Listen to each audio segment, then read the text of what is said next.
उज्जैनी के ऋण मुक्तेश्वर मंदिर की दीवार पर पत्थर से खुदाई कर लिखा हुआ है कि शिव महापुराण की कथा जिस क्षेत्र में होती है उस क्षेत्र के 500 किलोमीटर के क्षेत्र में अगर कोई गर्भ में मर गया, अधोगति में मर गया, बहुत तमन्ना थी कहीं सुसाइड कर किसी कारणवश मर गया, एक्सीडेंट होकर मर गया, तो वहां ऋण मुक्तेश्वर मंदिर, उज्जैन के ऋण मुक्तेश्वर मंदिर की दीवार पर लिखा है कि केवल शिव महापुराण कैसी है तो 71 पीढ़ी को पार देती है। तो कोई साधारण है?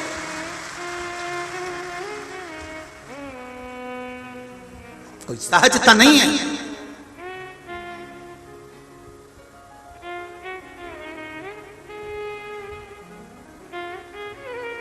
ये कथा भले अशोकनगर में हो रही है, पर मैं निवेदन करूंगा, गुना हुआ, शिवपुरी हुआ, आसपास के जितने क्षेत्र हैं, आप ये टेंशन मत लेना कि कथा अशोकनगर, आप तो दिल से सुनना, जिस भाव से, जिस चित्त से, जिस मन से सुनते हो। कितने लोग आए यहाँ अशोकनगर के तो मुझे लगता है थोड़े होंगे, पर मेरा विश्वास कहता है पूरे दूर दूर से, उठाओ जरा हाथ जो बाहर से आए, बाहर से जो आए ये देख लीजिए, पूरे पंडाल तीनों चारों में देख लीजिए। अशोकनगर वाले तो दिख ही नहीं रखा, छुप गए, बड़ा मुश्किल। बैठ जाओ, रख लो हाथ। हर हर और भगवान से प्रार्थना करना कि बाबा बस बड़ी आस लेकर, विश्वास लेकर शिव महापुराण की कथा सुनने बैठे, बहुत विश्वास।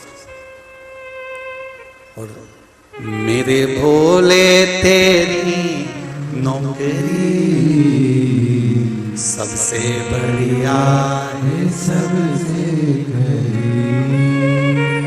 तेरे दरवाजे की चाकरी सबसे बढ़िया है, सबसे बढ़िया। जब से तेरा गुलाम हो गया तब से मेरा भी नाम हो गया। जब से तेरा गुलाम हो गया तब से मेरा भी नाम हो गया।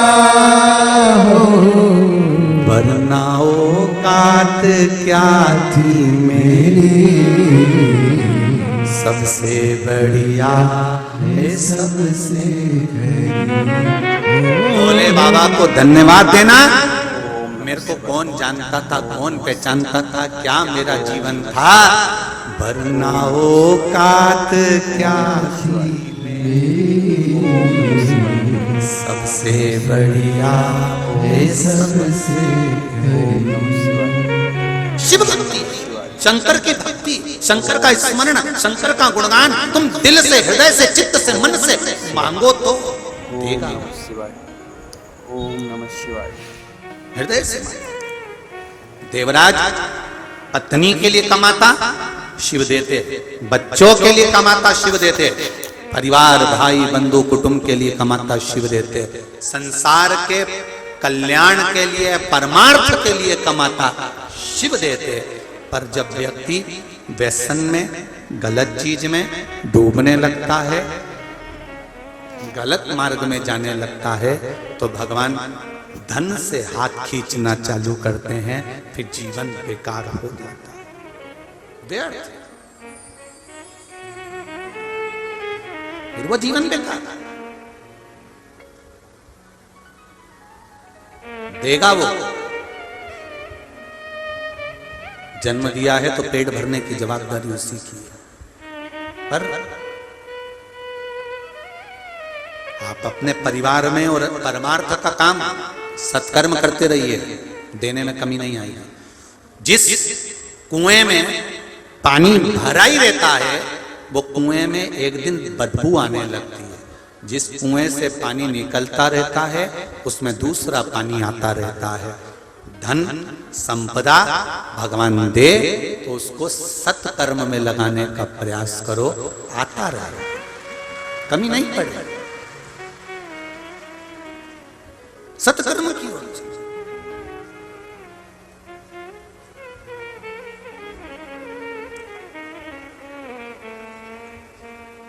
बचिए, फिर कहेंगे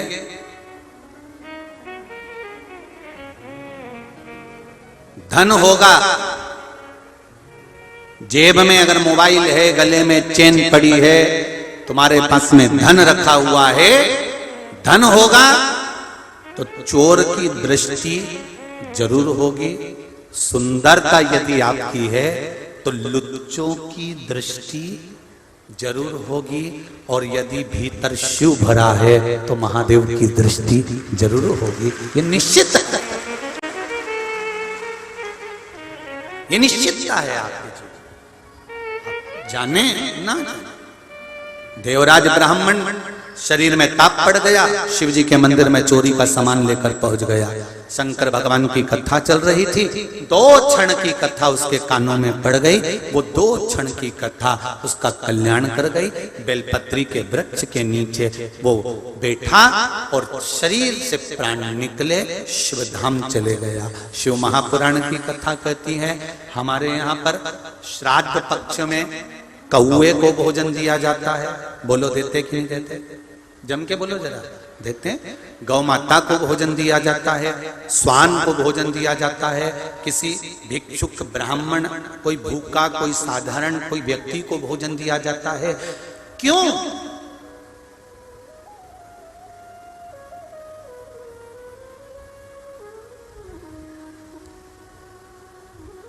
केवल श्राद्ध पक्ष, इसके पीछे साइंस का ये नहीं कि केवल ब्राह्मण अपनी मर्जी से इसको बोल दिया कि कौए को भोजन देना चाहिए, गौ माता को भोजन देना चाहिए, स्वान को भोजन देना चाहिए, विद्वत ब्राह्मण जन को भोजन देना चाहिए। केवल ब्राह्मण ने या हमारे शास्त्रों ने केवल किसी के पक्ष की बात नहीं लिखी, इसके पीछे साइंस का रीजन भी है। आप अंदाजा लगाइए, कौआ श्राद्ध पक्ष में जो भोजन करता है, कौआ श्राद्ध पक्ष में अगर थोड़ा सा मीठे का भोजन करता है तो कौआ श्राद्ध के भोजन को खाने के बाद, मीठे भोजन को खाने के बाद पीपल के वृक्ष पर बैठता है। पीपल के वृक्ष के फल को कौआ खाता है। पीपल के वृक्ष का जो फल है वो कौए के पेट में जाता है। कौए के पेट में जब पीपल के वृक्ष का फल जाता है और उसने कुछ मीठा खाया होता है तो अंदर जाकर एक प्रतिक्रिया प्रारंभ होती है जिससे एक वृक्ष का निर्माण होता है। ये पीपल का वृक्ष कहीं से उगता नहीं है। कौआ उड़कर पीपल के फल को खाने के बाद, श्राद्ध का मीठा भोजन खाने के बाद उदर में एक प्रतिक्रिया से एक बीज उत्पन्न हो जाता है। कौआ पेड़ पर बैठे, कौआ दीवाल पर बैठे, कौआ रेत पर बैठे, कौआ जहां जाकर बैठे और वो विष्ठा करता है, गंदगी करता है, तो उसके अंदर जो खीर, मीठे का भोजन और पीपल का जो फल खाया था उसका भाग उसके पेट के अंदर जो बीज उत्पन्न करता है, वो जहां जाकर गंदगी करता है, विष्ठा करता है, वहीं पर पीपल का पेड़ उगना प्रारंभ हो जाता है। पीपल के वृक्ष का निर्माण कौआ कर देता है। साइंस का रीजन है कि कौए को भोजन क्यों कराना चाहिए। आप ऐसे मत कराओ तो ऐसे तो कराओ कि कौए को निवाला देना चाहिए, कागराज देना चाहिए, कौए को भोजन देना चाहिए। क्यों? क्योंकि कौआ जितना खीर ग्रहण करेगा, जितना खीर का भाग उसके उदर में जाएगा तो उसको ठंडक चाहिएगी। ठंडक चाहिएगी तो पेड़ पर जाएगा, पेड़ पर जाएगा तो पीपल के पेड़ पर बैठेगा, उसका फल भोजन को पचाने के लिए खाएगा तो विष्ठा करेगा, और विष्ठा करेगा तो पीपल का पेड़ जन्म लेगा। आप अगर वृक्ष नहीं लगा सकते तो आपने जो खीर खिलाई है उस खीर से भी पीपल के वृक्ष का निर्माण हो जाता है, प्रकृति का सुंदरता बन जाता है। इसके पीछे तो साइंस। आप ना खिलाएं, इस भाव से तो खिला सकते।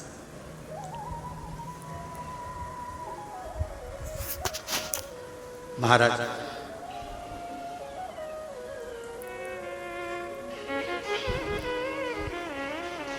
कितना सुंदर लिखा है, शिव महापुराण के अंतर्गत आता है। स्वप्न में 4 जगह पर अगर पितृ घर के पूर्वज दिख रहे हैं तो उसका फल क्या होता है। तर्पण शिव महापुराण की कथा में अच्छे से सुनिएगा। मेरी माताओं से भी निवेदन है और मेरे भाइयों से भी निवेदन, आपके घर के पूर्वज जो मर चुके हैं, आपके सपने में अगर 4 जगह पर नजर आ रहे हैं तो उसका फल देखिए। पहला, अगर आप सोए हो और आपके पितृ, आपके पूर्वज जो मर चुके हैं वो आपके सिर के पास खड़े हुए दिख रहे हैं, तो डरना मत ही, बल्कि भगवान को धन्यवाद देना कि आज मेरे पितृ मेरे सिर के पास मेरे पूर्वज खड़े हुए हैं। कारण जब सिर के पास स्वप्न में मरा हुआ व्यक्ति नजर आता है, जो मर चुका है, जो पितरों में चला गया, जो बहुत साल हो गए हुए, और वो हमारे सिर के पास खड़े हुए स्वप्न में दिख रहे हैं, तो समझ लेना कोई खुशखबरी घर में बहुत अच्छी आने वाली है। दूसरा, वही पितृ, वही पूर्वज जो मरे हुए हैं, जो चले गए हैं, वो हमारे पांव के पास अगर नजर आ रहे हैं, तो समझो कि घर में कोई तकलीफ आने वाली, उसका स्मरण। तीसरा, यदि थोड़ी सी देर के लिए हमारे पितृ या हमारे पूर्वज जो मरे गए हैं वो हमें थोड़ी सी देर के लिए दिखे और अचानक ओझल हो गए, समझ लेना कि कोई क्षण भर की समस्या हमारे सामने आएगी, उससे हमें घबराना नहीं है। और चौथा, किसी पेड़ पर या घर के अंदर, घर के बाहर नहीं, घर के अंदर या किसी वृक्ष पर हमारे पूर्वजों को हमने स्वप्न में देखा है, तो समझ लेना कि हमारी उन्नति की सीढ़ी बढ़ने वाली है, कोई अच्छा काम हमारी ओर होने। अब कई लोग कहते हैं हमारे को पितृ दिख रहे हैं, हमारे मरे हुए दादाजी दादी जी वो मर गए तो हमको दिख रहे हैं। गुरुजी कैसा होता है? शिव महापुराण की कथा कहती है, गर्ग संहिता कहती है, स्कंद पुराण कहती है। आप ध्यान तो दो कि पूर्वज पितृ कभी बुरे नहीं होते, कभी बुरे नहीं।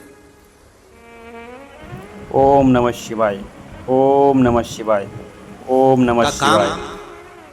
केवल देने का। मृत्युलोक, चंद्रलोक, चंद्रलोक के ऊपर है पितृलोक। पितृलोक कहां पर है? चंद्रलोक के ऊपर। पितरों का काम क्या है?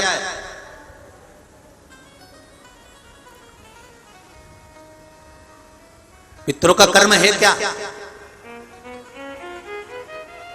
जब कोई मर जाता है, इसको दूसरे शरीर में भेजा जाता है, जीवात्मा को, उस जगह पर पितृ क्या करते हैं? पितरों का काम क्या है? पितरों का कर्म क्या है?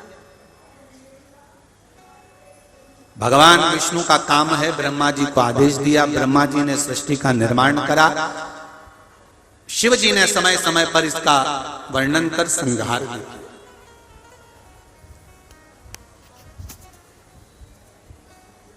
पितरों का कर्म क्या है? पितरों का सबसे बड़ा कर्म है, जिस समय पर यह जीवात्मा दूसरे शरीर में दी जाती है, उस समय पर पितृ खड़े होकर अपने कुल के उस जीव का निर्माण करवाते हैं और उसको शरीर दिलवाते हैं। अगर कोई हाथ से, पैर से, आंख से, कान से, शरीर से कोई विकलांग अगर जन्म लेता है, माता के गर्भ से कोई बच्चा जन्म लिया, उसका पाँव ठीक नहीं है, उसका हाथ ठीक नहीं है, उसका कान ठीक नहीं, चेहरा ठीक नहीं, आंख ठीक नहीं, मुंह ठीक नहीं, तो ये कोई दूसरा नहीं करता, ये हमारे पितृ करते हैं। जब वो निर्माण करवाते हैं तो देखते हैं कि पूर्व समय में इसने क्या कर्म करा है, तो इसको शरीर कैसा मिलना चाहिए, शरीर का स्मरण कैसा होना चाहिए। एक जरा सी गलती गांधारी से हो गई थी और वो गांधारी को भोगना पड़ा था, छोटी सी गलती। पूर्व समय में गांधारी सबसे सुंदर, पूर्व समय में गांधारी सबसे सुंदर नारी थी, बहुत सुंदर। उसकी सुंदरता का बखान जगह जगह पर चलता था। अब एक हाकिम ने आकर कह दिया, महारानी जी आपके लिए एक औषधि बनाना चाहता हूं, ऐसी औषधि जिसको तुम तुम्हारे चेहरे पर लगा लोगी, तुम जिंदगी में कभी बूढ़ी नहीं होगी, तुम सुंदर बनी रहोगी महारानी जी, कहो तो औषधि बना दूं। हाकिम के कहने पर राजकुमारी ने कह दिया औषधि बनाओ, पर हाकिम ने कहा औषधि तो बना दूंगा पर इसमें थोड़ी सी हिंसा होगी। आप समझ सकती हैं महारानी ने कहा कैसी हिंसा, मुझे कोई मतलब नहीं, तुम तो भले हिंसा हो पर दवाई बनाओ, औषधि बनाओ। गांधारी पूर्व समय की जो रानी थी उसने हाकिम से कहकर औषधि बनाई। क्या चाहिए औषधि बनाने के लिए? तो कहा 100 केचुए चाहिए। 100 केचुए? हाँ, इन केचुओं का क्या करोगे? उसको पीस कर दवाई उसी में मिला कर दूंगा, जिसको आप अपने चेहरे पर लगाना, आप कभी बूढ़ी नहीं दिखोगी। राजकुमारी ने कहा 100 केचुए लाए जाएं और दे दिए जाएं। 100 केचुओं को लाकर हाकिम ने राजकुमारी से पिसवाया और उसमें दवाई मिलाकर राजकुमारी को दी। राजकुमारी ने चेहरे पर लगाया, भले बूढ़ी नहीं हुई पर अगला जन्म जब गांधारी का पाया, आंखों पर पट्टी बंधी है, पुत्र मर चुके हैं। गांधारी कृष्ण से कर रही है, मुझे अपने बेटों का एक बार दर्शन करा दे, मैंने अपने बेटों को नहीं देखा, मैंने सुना है मेरे सारे के सारे बेटे मर गए, तू एक बार मिला दे। गांधारी को पकड़कर भगवान कृष्ण ने युद्ध के मैदान में कुरुक्षेत्र में ले जाकर खड़ा कर दिया। गांधारी से कहा पट्टी खोलो आंखों की। गांधारी ने आंखों की पट्टी खोली तो सामने एक बेर का पेड़ दिखा, एक बेर का पौधा, एक बोर का जो बेर हम खाते हैं उसका पौधा नजर आ गया। और पौधा दिखते से तुरंत गांधारी ने बेर तोड़ना चाहे, पर बेर तो ऊंचे लगे थे। गांधारी ने एक शव को उठाया, दूसरे शव को उठाया, तीसरे शव को उठाया, शवों का ढेर लगाया। गांधारी उस पर चढ़ गई और बेर तोड़कर खाने लगी। खाने के बाद गांधारी को याद आया कि तर्पण शिव महापुराण में इस नाम का उच्चारण 5 बार आप लोगों को करना है। ये स्वधा दक्ष प्रजापति की बेटी है और पितरों की धर्म पत्नी है। इस पितरों की धर्म पत्नी स्वधा का नाम लेने से अगर हमने कंडा, गोबरी, गाय का जो गोबर होता है कंडा, उसको जलाकर अगर धूप नहीं दी हो, या किसी ब्राह्मण को भोजन आदि नहीं कराया हो, या तिलांजलि तर्पण नहीं करा हो, पिंड नहीं दिया हो, या श्राद्ध पक्ष में किसी को कोई दान ना करा हो, तो उसका दोष ना लगे, उसके लिए तर्पण शिव महापुराण में पितरों की धर्म पत्नी स्वधा का नाम का स्मरण आप और हमको साथ में करना। सभी लोग एक साथ में बोलेंगे, स्वधा स्वधा स्वधा स्वधा स्वधा। बस ये 5 बार जो उच्चारण आपने पितरों की धर्मपत्नी स्वधा का करा है। जिस समय पर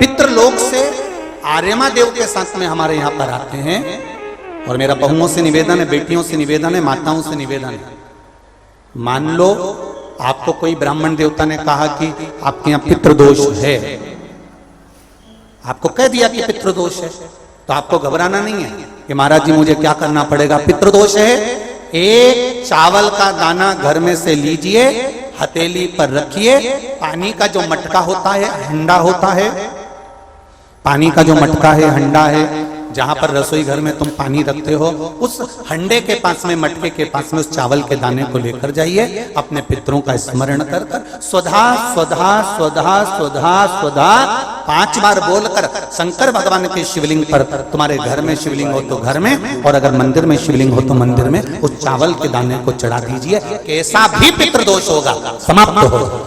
मात्र स्वधा का स्मरण बहुत। श्री शिवाय नमस्तभ्युं, श्री शिवाय नमस्तभ्युं। नंदी महाराज की जय। श्री शिवाय। हम तो उनसे भी कहेंगे जिनका बार बार एक्सीडेंट होता है, जो बार बार गिरते पड़ते रहते हो, बार बार एक्सीडेंट होता हो, बार बार उनको चोट लगती हो, बार बार, और उनको भी कहेंगे जिनको सर्दी की बीमारी या दमे की बीमारी या सांस की बीमारी, उनसे भी कहेंगे कि श्राद्ध पक्ष में एक चावल के दाने का प्रयोग स्वधा नाम से अवश्य करें। चलने में दम नहीं भराएगी, श्वास नहीं भराएगी, और दूसरा जो सर्दी का जिसको कोटा होता है, बार बार सर्दी हो जाती है, निमोनिया हो जाता है, कफ बना रहता है, उनके लिए भी स्वधा नाम का स्मरण। महाराज स्वधा नाम का स्मरण दक्ष प्रजापति के घर में बेटी का जन्म हुआ जिसका नाम था स्वधा। स्वधा का जन्म लेते ही स्वधा श्वेत वस्त्र को धारण करती थी।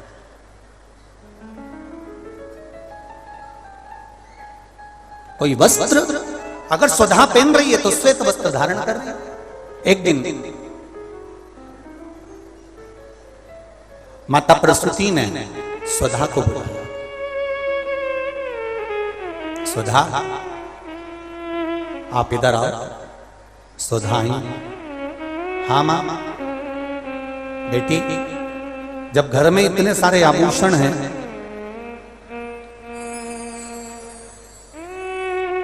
और घर में इतने सारे आभूषण जब रखे हुए हैं तो तुम उन आभूषणों को धारण क्यों नहीं करते?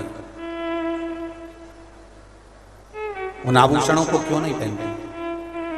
घर में इतने सारे वस्त्र रखे हैं तो तुम उन वस्त्रों को धारण क्यों नहीं करते? स्वधा कहती है, मां, संसार सागर में जब किसी के प्राण छूट जाते हैं और प्राण छूटने के बाद वो जीवात्मा अगर अच्छी जीवात्मा है तो वो देवलोक चली जाती है। जो बुरी जीवात्मा है वो भटकती रहती है, भटकती है। मां, उन जीवात्माओं के कल्याण के लिए मैं श्वेत वस्त्र धारण करता हूं।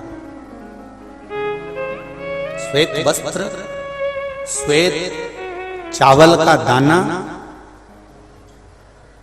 श्वेत दूध, श्वेत दही, श्वेत शकरखंड, श्वेत पुष्प, श्वेत जनेऊ, श्वेत वस्त्र, ये मेरे शंकर भगवान को अति प्रिय लगते हैं। उसका कारण है कि उनको पितरों को मुक्ति देना होती है, पितरों को मोक्ष देना होता है।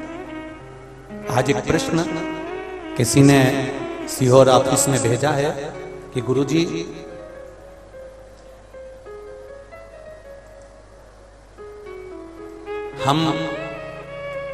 हमको श्राद्ध पक्ष में हम जो ब्राह्मण को भोजन कराते हैं या हम किसी को भोजन कराते हैं तो वो हमारी जीवात्मा को क्या वो मिलता है?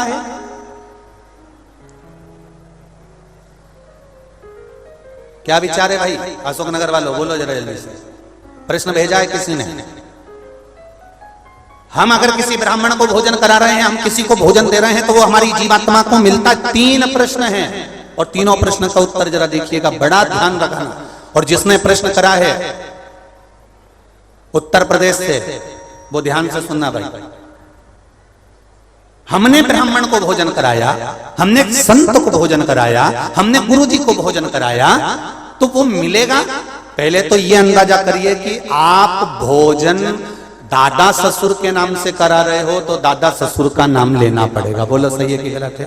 गोत्र बोलना पड़ेगा। उसका कारण क्या होता है कि हमने पत्र लिखा और ये पत्र लिखकर हमने इसको मोड़कर हमने वो डाकघर के डब्बे में डाल दिया। हमने नाम लिखा, पता लिखा, पिन नंबर लिखा, एड्रेस पूरा लिखा, मोबाइल नंबर पूरा लिखा और हमने डब्बे में डाल दिया। अब पूरे अशोक नगर में चौराहे चौराहे पर ढेर सारे डाकघर के डब्बे लगे। इन सब डब्बों में से चिट्ठी इकट्ठी होती है, एक जगह पर आती है, बड़े डाकघर में पहुंचती है, बड़े डाकघर में से छटकर फिर एड्रेस पढ़ा जाता है। एड्रेस में तुम्हारा नाम पढ़ने का बाद में पहले ये पढ़ेंगे कि पिन नंबर क्या है, फिर पढ़ेंगे कि शहर का नाम क्या है, उसमें लिखा होगा गुना और गुना का पिन नंबर डाला होगा, तो चिट्ठी को छाट छाट कर अलग रखते जाएंगे। अब गुना में ये चिट्ठी बड़े डाकघर में जाएगी, बड़े डाकघर में चिट्ठी पहुंची गुना के, अब वहां पर बैठकर छाटा गया कि बजरंग कॉलोनी के पास कौन रहता है, तो एलआईजी के पास कौन रहता है, तो चारभुजा नाथ जी के पास कौन रहता है, तो राजेश्वर मंदिर के पास कौन सा रहता है, कौन से वार्ड में रहता है, उसको छाट कर अलग रखा जाएगा। फिर वहां के डाकघर वाले व्यक्ति को, उस डाकिया को वो दिया जाएगा और उससे कहा जाएगा कि ये चिट्ठी पहुंचा दो। अब जरा प्रोसेस देखिए, डाली थी अशोकनगर में, इतने सारे डब्बों में इकट्ठी होकर एक डब्बे की चिट्ठी एक जगह पर इकट्ठी हुई बड़ी डाकघर में, वहां से इकट्ठी होकर फिर दूसरे डाकघर में गई, वहां से फिर धीरे धीरे डिवाइड होती चली गई। उसी तरह तुम्हारी लिखी हुई डाकघर की चिट्ठी जब वहां तक मुंबई पूना तक जा रही है और सही जगह नाम और एड्रेस है तो सही जगह पहुंच रही है। उसी तरह अगर श्राद्ध पक्ष में तुमने ब्राह्मण को भोजन कराया है, नाम और गोत्र लेकर कराया है, तो वो उस तक पहुंचता ही है, ये निश्चित है, उस तक पहुंचेगा। फिर दूसरा प्रश्न किया उसने, गुरुजी से पूछ के बताना कि गुरुजी तो कथा में कहते हैं कि मनुष्य की योनि छूटने के बाद फिर कौन सी योनि मिलती है किसको मालूम, ये गुरुजी ने कथा में कहा। तो हम भी नहीं कह रहे झूठ की हमने कथा में नहीं किया, हमने कहा। तो उसने प्रश्न करा, अगर वो दूसरी योनि में होगा तो तुमने जो भोजन दिया हो सकता है वो सांप बन गया, चींटी बन गया, झिंगुर बन गया, शेर बन गया, तो वो खीर पूरी खाएगा क्या? और पंडित जी को तो खीर पूरी खिलाने का बोलते हैं। फिर जब वो दूसरी योनि में पहुंच गया तो उसको खीर पूरी कैसे मिली? पंडित जी से, गुरु जी से पूछ के बताओ। तो हमारा निवेदन है, जब हम यहां से रुपया अमेरिका भेजते हैं तो वहां हमारा इंडियन पैसा नहीं होता, वहां डॉलर में चेंज हो जाता है। उसी तरह खीर पूरी भी डॉलर में चेंज हो जाती है, जैसा वो खाएगा वैसा उसे मिल जाएगा। जब भारत की करेंसी, भारत का पैसा यहां से डाला आपने अमेरिका तो अमेरिका में बदल गया, आपने ऑस्ट्रेलिया डाला वहां में बदल गया, आपने कहीं डाला नेपाल ले गए तो नेपाल की करेंसी में बदल गया। जब यहाँ का रुपया वहां पहुंचकर वहां के रुपये में चेंज हो जाता है तो हमने जो खीर पूरी ब्राह्मण को दी है और तुम्हारे यहाँ का वो जीव सांप बना कि झिंगुर बना कि शेर बना कि गीदड़ बना, उसको उस रूप में जो वो खाता होगा उस रूप में मिल जाता। डॉलर चेंज, यहाँ की खीर पूरी चेंज, वहां जाते से।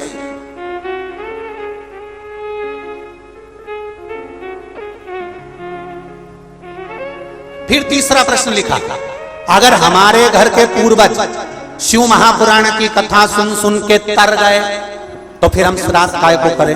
उनको तो मिलेगा ही नहीं, वो तो वैकुंठ पहुंच गए, फिर उनको श्राद्ध में भोजन कराने से मतलब क्या?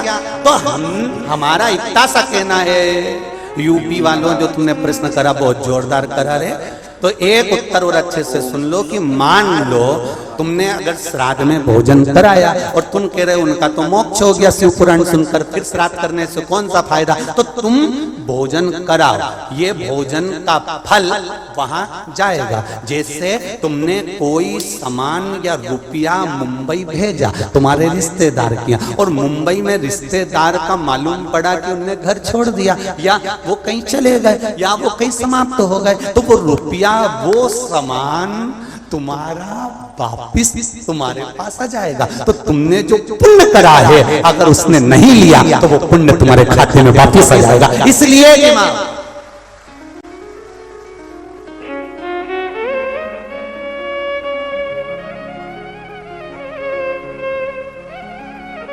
पुण्य करो, सत्कर्म करो और कथा का स्मरण। बड़े बड़े किस्मत वाले हैं अशोकनगर वालों, बहुत बहुत किस्मत वाले हो, घर जाके नजर उतरवा लेना रायू नोन से। इतनी जोरदार किस्मत पायो कि तर्पण शिव महापुराण की कथा और कोई साधारण जगह पर नहीं, राजराजेश्वर की भूमि पर श्रवण कर रहे हो, कोई साधारण जगह नहीं। बाबा देवादिदेव महादेव राजेश्वर भगवान की भूमि पर श्रवण कर रहे हो, किस्मत वाले हो, तर्पण शिव महापुराण की कथा सुन रहे हो। और आज कथा का कौन सा दिन है? चौथा। कितने दिन बचे? 25 को समापन, अमावस्या, खीर पूरी खाओ और दूसरे दिन से फरियाल की तैयारी में लग जाओ। नवरात्रे चालू हो जाएंगे। 25 तारीख को यहाँ कथा समापन हो जाएगी। 26 तारीख को मंदसौर के नीमच रोड पर राष्ट्रीय स्वयंसेवक संघ RSS द्वारा विशाल शिव महापुराण की कथा, जिसका नाम मंदोदरी शिव महापुराण की कथा होगी। ये मंदोदरी शिव पुराण इसलिए रखी गई है क्योंकि नारी का जीवन बचपन से लेकर जब पति रहता है, सौभाग्यवती रहती है तब तक, और वो वैधव्य जब जीवन आता है तब, और उसकी जब अंत बिंदु आता है तब तक उसका जीवन क्या रहता है। वो कब दुर्गा बन गई, कब कात्यायनी बन गई, कब महागौरी बन गई, कब चंद्रघंटा, कब कुष्मांडा बन गई, उसके जीवन का जो क्रम है, ये मंदोदरी शिव महापुराण की कथा जो 26 तारीख से दोपहर में 2 बजे से 5 बजे तक आस्था चैनल पर आएगी, उस पर श्रवण करेंगे। और 10 अक्टूबर से 16 अक्टूबर तक दोपहर में 1 बजे से 4 बजे तक काशी वाराणसी की पावनधरा गढ़वा घाट रोड मलैया रमना बाईपास विश्व सुंदरी पुल के नीचे वाराणसी में दोपहर में 1 बजे से 4 बजे तक काशी की पावन धरा पर, जैसे मंदसौर में मंदोदरी शिव महापुराण की कथा है, काशी में विचार करते रहे कि कौन सी शिव पुराण की कथा वाचें, तो विचार करा गया ज्ञान वापी शिव महापुराण की कथा काशी में होगी। ज्ञानवापी शिव महापुराण की कथा जो स्कंद पुराण में ज्ञानवापी का महत्व बताया गया है, उस पर आधारित रहेगी। कितनी वापियां, कितनी नदियां वाराणसी में जुड़ती हैं, कितने कुंड, कितने तालाब वाराणसी में आए हैं, उन सब का विस्तार से वर्णन होगा। तो वहां काशी में ज्ञानवापी शिव महापुराण की कथा का स्मरण होगा। 1 से 4 मंदोदरी शिव पुराण मंदसौर चले। तो यहां शिव भक्ति कह रही है, शिव पुराण वर्णन कर रही है।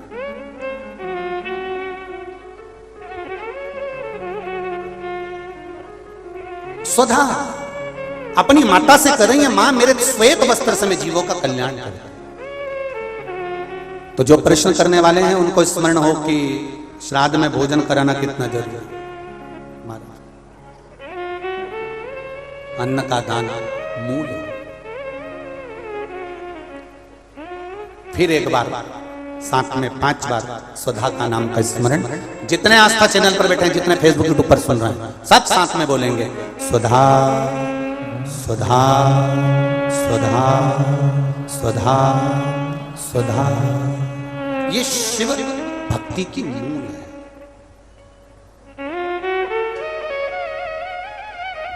शिव भक्ति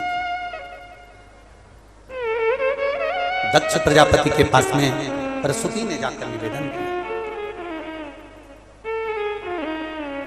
माता प्रसूति ने कहा अपने पति से, अपने स्वामी से, स्वामी घर में बेटी बड़ी हो गई है, इसका विवाह करना चाहिए।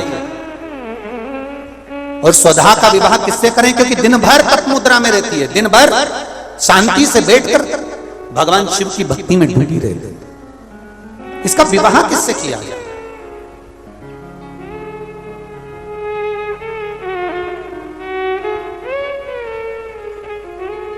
बहुत विचित्र जीवन है मनुष्य का, बहुत विचित्र। जिस माता पिता की पूरी लाइफ बच्चे की जिंदगी बनाने में निकल जाती है,